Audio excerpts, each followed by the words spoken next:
Syahadah ini untuk membiarkan dia bertapak dalam hati kita, mesti dipohon kepada Allah Subhanahu wa taala. Bisidqin ballaghahu Allahu manazilash syuhada wa in mata ala firaq. Nabi kata, sesiapa yang selalu memohon kepada Allah dan berazam kepada Allah, setiap hari minta, setiap hari berazam untuk mendapatkan syahadah, Nabi kata Allah akan memberikannya kedudukan itu sekalipun dia mati di atas katilnya.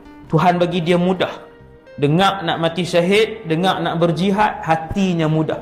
Tapi kalau tak pernah terlintas untuk syahadah, untuk jihad, datang masanya muncul Al-Imamul Mahdi, maka ketika itu mustahil untuk dia pergi ke sana.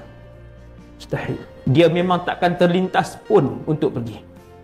Itu semua syarat telah pun ada pada lelaki. Contohnya, pada lelaki itu yang sedang mengaku bahawa dirinya Muhammad bin... Nak bawa ubat banyak mana? Dia fikir.